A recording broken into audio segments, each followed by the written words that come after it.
Al cruzar los 210 metros, todo alrededor de Exley se vuelve borroso. Su visión se limita a un punto, ignora la incomodidad y se concentra en su velocidad y trayectoria descendente. Su cuerpo comienza a picar, seguido de un dolor punzante con temblores en sus músculos. Los síntomas del síndrome nervioso por alta presión comienzan a abrumarlo.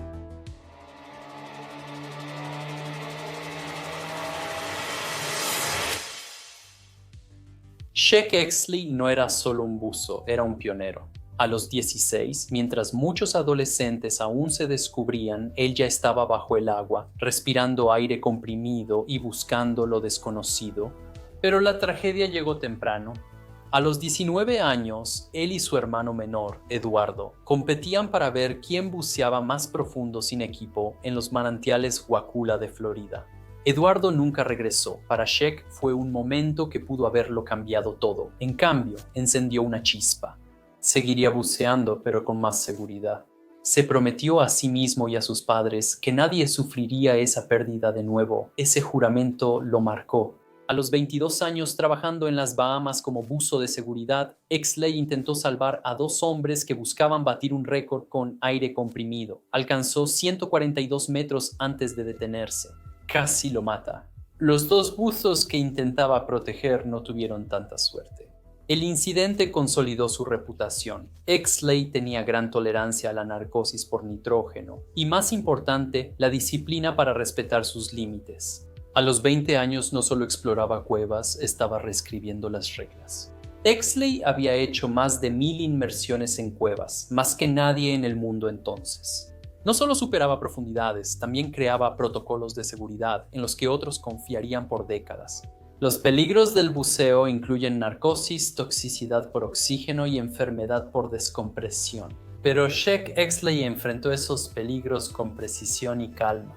Cada tragedia en su vida se convirtió en otra lección. Cada riesgo se transformó en un paso más para construir un plan de supervivencia. Con el paso de los años, una verdad se hizo evidente. Cuando los buzos hablaban de límites, Exley ya los había superado. En 1973, Exley organizó la sección de buceo en cuevas de la Sociedad Nacional de Espeleología y se convirtió en su primer presidente, luego presidente del consejo, publicando más de 100 artículos y 6 libros durante su carrera. Él implementó muchos de los procedimientos básicos de seguridad actuales en el buceo en cuevas y bajo techo. Para fines de rescate durante el buceo en cuevas, Exley ayudó a estandarizar el uso del pulpo, un regulador de buceo de segunda etapa redundante que actúa como respaldo si falla el regulador principal de un buzo o se dona a su compañero en una emergencia por falta de aire. Hoy en día, el pulpo es un equipo esencial para todos los buzos, ya sea en cuevas o en aguas abiertas.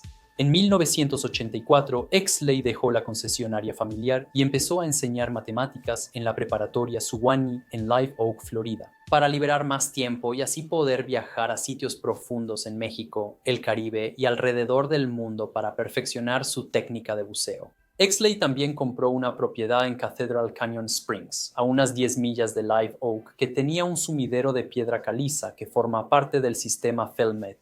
Compró el terreno alrededor de esta ventana de sumidero para tener fácil acceso al sitio, que se convirtió en su lugar de juegos, donde practicaba sus habilidades de buceo en cuevas. Exley también era famoso por su experiencia en el buceo extremo a grandes profundidades. Fue el primer buzo en superar la marca de 244 metros de profundidad. Menos de 30 personas han llegado a esa profundidad con equipo de buceo, y él poseía varios récords por la mayor distancia en una sola inmersión en cueva. Su mejor logro fue tener récords de profundidad y distancia en buceo en cuevas. En 29 años de buceo en cuevas, Exley hizo más de 4,000 inmersiones y escribió 2 libros clave: Buceo en cuevas básico, un plan para sobrevivir, 1979, y Cavernas sin medida para el hombre, 1994, que se volvieron manuales de referencia para buzos de cuevas. En mayo de 1990, Jim Bowdoin encabeza un grupo para explorar 5 cenotes en sumideros de un gran rancho en el Rancho Azafrosa, noreste de México. Del grupo de formaciones kársticas inusuales, Zacatón, o el Zacatón, es el único sumidero que tiene un flujo de agua notable. Siguiendo la fuente del manantial, el nacimiento que abastece a un río cercano, los exploradores notan una abertura cerca de un afloramiento de piedra caliza. Dos miembros del equipo, Jim Bowdoin y Gary Walton, se sumergen y siguen la corriente para ver a dónde conduce. Los buzos encuentran una pequeña cueva y continúan en dirección noreste hasta que llegan al final de su línea en el carrete. Como el pasaje parece continuar, regresan para conseguir otro carrete y vuelven a su punto de amarre para continuar su exploración.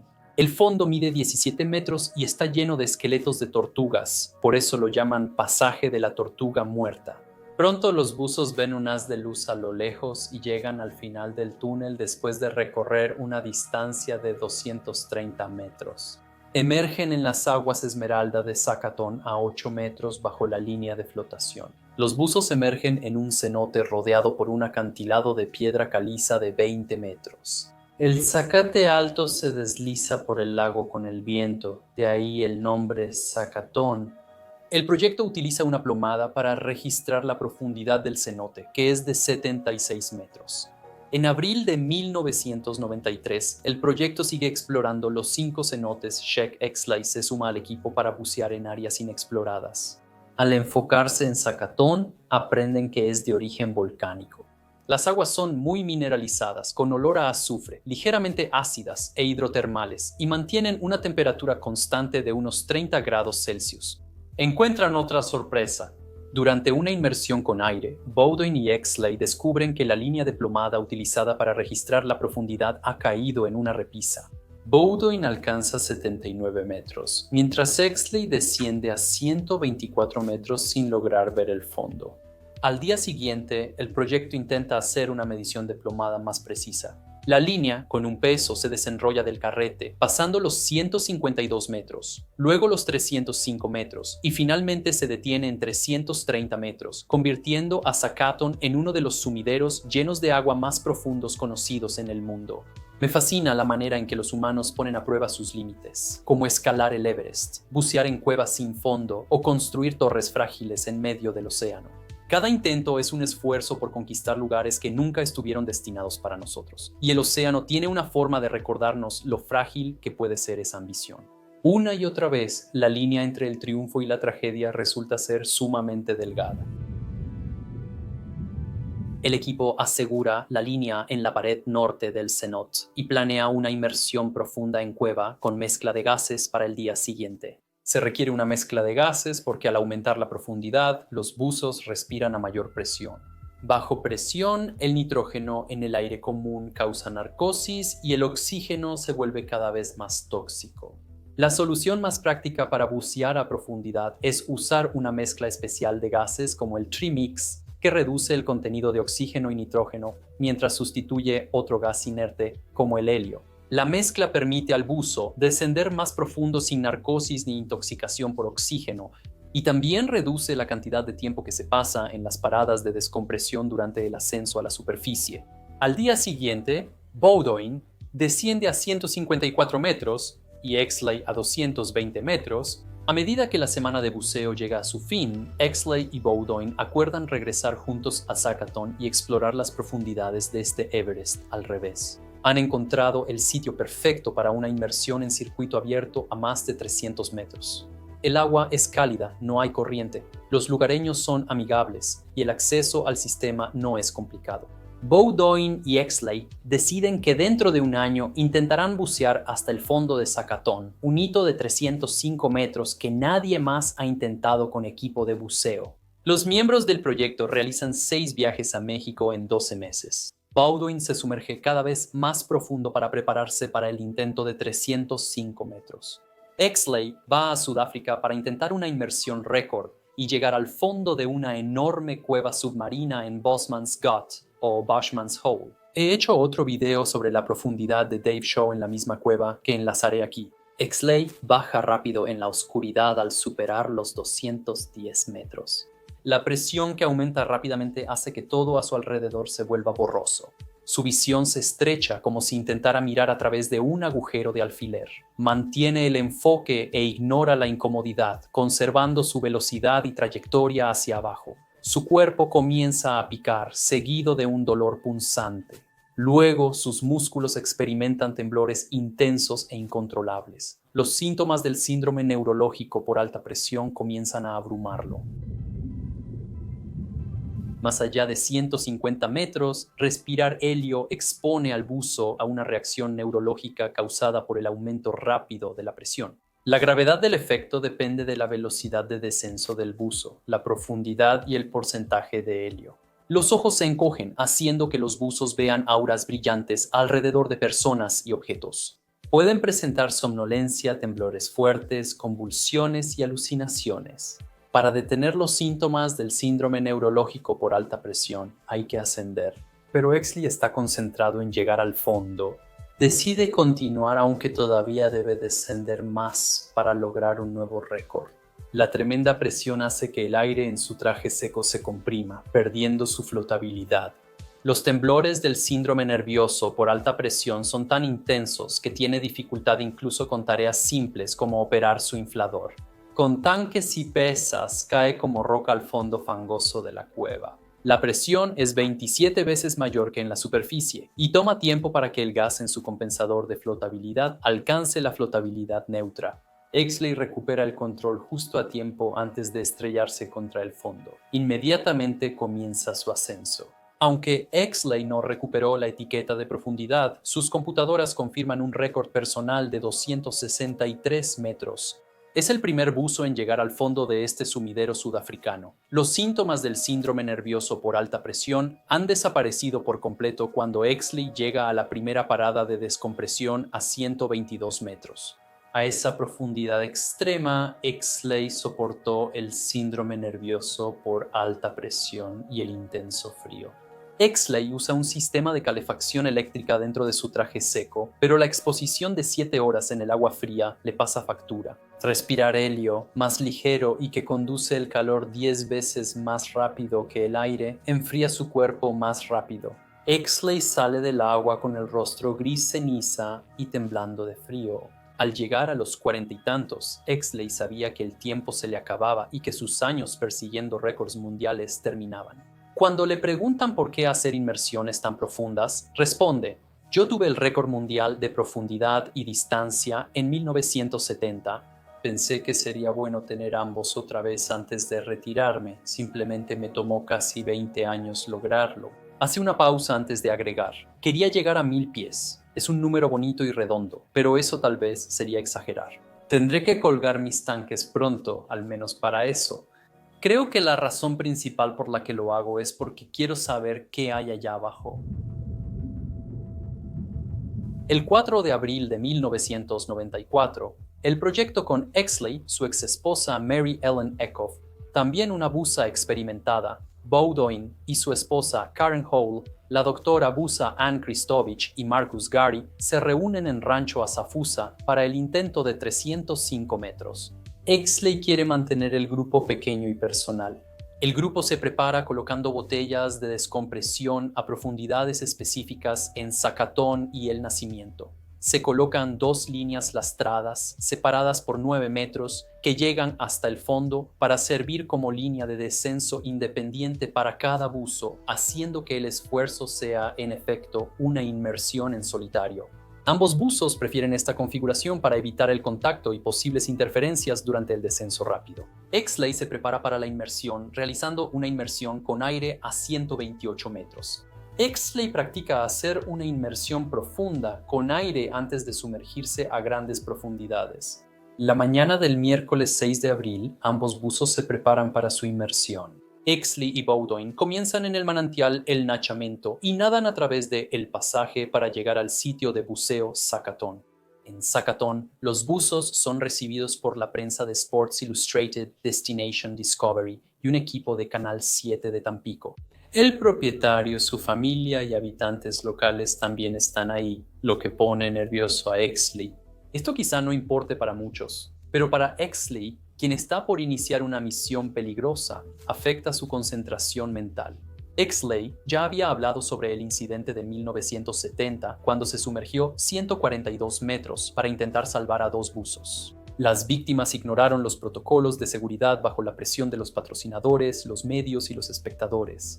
Desde entonces, Exley mantiene un perfil bajo y solo involucra a sus amigos cercanos. Trata de reenfocarse. Ambos hombres comentan sobre el hermoso día y se desean suerte mutuamente. Nadan hacia sus líneas de descenso y respiran profundo y lento, calmando la mente y concentrándose en la inmersión. Tras un momento, ambos hombres se asienten cuando están listos. A las 9:50 am, Exley y Bowdoin inician el descenso. Tardarán de 10 a 12 minutos en llegar a los 305 metros. Para la descompresión y el suministro de gas, un descenso rápido es mejor, pero aumenta el riesgo del síndrome neurológico por alta presión. Ambos buzos han experimentado los síntomas en inmersiones anteriores y son conscientes de las consecuencias, así que planean reducir la velocidad en una etapa posterior para disminuir los efectos. Bowdoin se detiene a 3 metros durante un minuto aproximadamente antes de unirse a Exley en un descenso en caída libre. Ambos buzos bajan a 31 metros por minuto hasta 91 metros de profundidad usando aire comprimido. Donde Exley se detiene para colocar su cilindro de aire sujetándolo a la cuerda, Bowdoin está usando una pequeña botella Pony atada a su espalda, junto con sus cilindros gemelos montados en la espalda. A 91 metros, ambos buzos cambian a su mezcla de viaje montada al costado con 10.5% de oxígeno. Exley lleva 2 cilindros de mezcla de viaje montados al costado, uno bajo cada brazo. Una alta proporción de oxígeno es tóxica bajo presión, así que los buzos tienen que reducir el porcentaje de oxígeno mientras más profundo bucean. Ellos usan estas 3 mezclas diferentes: aire normal con 21% de oxígeno para la primera parte de la inmersión, luego la mezcla de viaje de 10.5% y finalmente una mezcla profunda de fondo. Bowdoin carga un cilindro de mezcla de viaje en el brazo izquierdo y uno de mezcla de fondo en el derecho. Los buzos descienden igual de rápido hasta 183 metros. Ahí cambian a sus cilindros gemelos en la espalda, que contienen su mezcla de fondo. Exley usa una mezcla con 6% de oxígeno, mientras que Bowdoin tiene 6.4%. Es posible que Exley esté tomando precauciones para ir más allá del marcador de Ito con el porcentaje más bajo de oxígeno. Exley y Bowdoin usan una mezcla similar a respirar aire comprimido a 91 metros al llegar a los 305 metros de profundidad. Al descender entre 229 y 244 metros, ambos deben reducir la velocidad para evitar síntomas del síndrome nervioso de alta presión. Para Bowdoin, todo va según lo planeado, pero más allá de los 244 metros, comienza a sentir un ligero temblor muscular. Bowdoin aún distingue las luces de Exley a lo lejos, pero es la última vez que las ve. Ya pasaron 11 minutos desde que los buzos iniciaron el descenso. A 274 metros, Bowdoin espera tener 124 bares de gas en sus cilindros de mezcla de fondo, pero se sorprende al ver que es casi la mitad. A esa profundidad, si la presión baja a menos de 35 bares, su regulador no podrá suministrarle el gas que necesita. La presión del agua será mayor que la presión del gas en su tanque al pasar por el regulador. Él infla su chaleco compensador de flotabilidad que está conectado a sus cilindros gemelos, usando aún más de su mezcla de gas de fondo, pero logra detener su descenso a 282 metros. Como sus cilindros gemelos ahora tienen poco gas, cambia a su cilindro de mezcla de fondo de respaldo bajo su brazo derecho y comienza su ascenso. Para cuando llega a su primera parada de descompresión a 137 metros, ya ha usado su mezcla de fondo de respaldo y la mezcla de viaje restante bajo su brazo izquierdo. Bowdoin cambia la botella de etapa de descompresión y abre la válvula, pero el regulador se desborda. Bowdoin no puede solucionar el problema, así que abre y cierra la válvula de la botella para cada respiración. La siguiente botella de descompresión por etapas está entre 107 y 91 metros y tomará 8 minutos con varias paradas para llegar ahí. En cuanto a Exley, realmente no sabemos exactamente qué le pasó, pero intentaré reconstruir y explicar lo que creo que sucedió y especular sobre las posibles causas de su muerte, basándome en los informes del incidente y otras pruebas reunidas por expertos. Exley tiene una alta tolerancia a la narcosis por nitrógeno, pero es vulnerable a los efectos del helio. Entre 210 y 244 metros de profundidad, es probable que Exley haya tenido síntomas tempranos del síndrome neurológico por alta presión. Como en el agujero de Bushman, Exley se mantiene concentrado y decidido, aunque el dolor y los temblores aumentan al descender. Exley y Bowdoin siguen un ritmo de respiración estricto y cada respiración está calculada y registrada. A grandes profundidades, el gas comprimido hace que respirar rápido consuma mucho más gas que en la superficie. Con los temblores, los movimientos musculares involuntarios consumen oxígeno precioso. Junto con el estrés, esto cambia su ritmo de respiración. Eso también podría explicar por qué Bowdoin usó su gas más rápido. No sé si Exley llevaba traje seco o de neopreno. Las aguas de Zacaton son hidrotermales y mantienen unos 30 grados Celsius. Aunque esto es cálido para un traje seco, Exley mencionó antes que prefiere la flotabilidad extra que este le da. Puedes bombear gas dentro de un traje seco que actúa como un globo, con o sin traje seco. Un buzo pierde su flotabilidad a esa profundidad, de cualquier manera, lo que habría añadido complejidad. Mientras Exley desciende acercándose a su profundidad objetivo, ya está sufriendo el síndrome nervioso de alta presión. Todo está borroso, e incluso con sus luces, todo está oscuro y su visión es limitada. Como cae rápidamente, opera su compensador de flotabilidad para recuperarla. Pero el compensador de flotabilidad tarda en responder.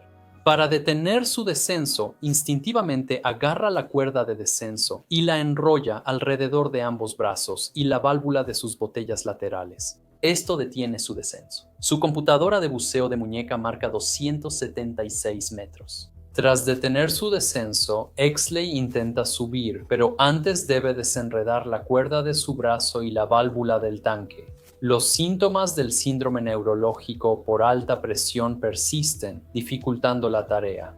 El estrés y los temblores agotan rápido la mezcla de fondo en sus tanques gemelos. Mientras intenta desatarse, la mezcla en sus cilindros baja a 35 bares y el regulador ya no puede darle el gas necesario. Cambia al regulador con su mezcla de viaje, pero a esta profundidad el 10.5% de oxígeno es tóxico. Exley seguramente combatió los temblores, pero la toxicidad del oxígeno le nubló la mente.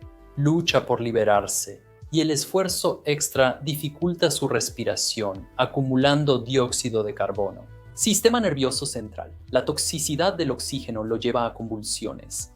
Luego, la mezcla de viaje baja a 35 bares y ya no puede suministrar el gas necesario. Debido a los efectos combinados del síndrome nervioso por alta presión, la narcosis por nitrógeno, el dióxido de carbono y la toxicidad del oxígeno, Exley no puede alcanzar su segunda botella de mezcla de viaje bajo su otro brazo. Se ahoga lentamente en las oscuras profundidades de Zacaton. Bowdoin completa más de 9 horas de descompresión, pero sufre dolor en el hombro debido a la enfermedad por descompresión. Recibe oxígeno, corticosteroides e hidratación. La exesposa de Exley y el resto del equipo se dan cuenta de que Exley no va a regresar. 2 días después, el equipo en la superficie regresa para recuperar el equipo de Exley. La línea tiene tanques de descompresión en etapas, por eso usan una polea para levantarla. El cuerpo de Exley aún está enredado al final de la línea. La línea está envuelta varias veces alrededor de ambos brazos y las válvulas de sus tanques. Su máscara y todo el demás equipo están en su lugar. La muerte de Exley en abril de 1994 sorprendió al mundo del buceo técnico. Fue pionero del buceo en cuevas y mezclas de gases. Innovador en seguridad y sus métodos influyeron en el buceo técnico moderno. A principios de los años 90, las inmersiones por debajo de los 200 metros eran extremadamente raras y peligrosas. La muerte de Exley en Zacaton dejó dolorosamente claro lo poco que se sabía sobre la fisiología humana a tales profundidades extremas. Todos los indicios apuntaban a una convergencia del síndrome neurológico por alta presión, la narcosis y el consumo rápido de gas como posibles factores que contribuyeron a su muerte, pero nunca se estableció una causa definitiva. Según Exley, existen lugares que nadie ha visitado desde el inicio de los tiempos. Puedes ver el lado oscuro de la luna, incluso Marte, pero no el fondo de una cueva, a menos que vayas ahí. Hay una sensación especial cuando sabes que nadie más ha estado ahí antes. En el próximo episodio exploramos la lucha por rescatar los barcos hundidos de Pearl Harbor, donde ingeniería, memoria e historia se enfrentan bajo el mar. Acompáñanos a descubrir cómo el pasado fue rescatado de las profundidades.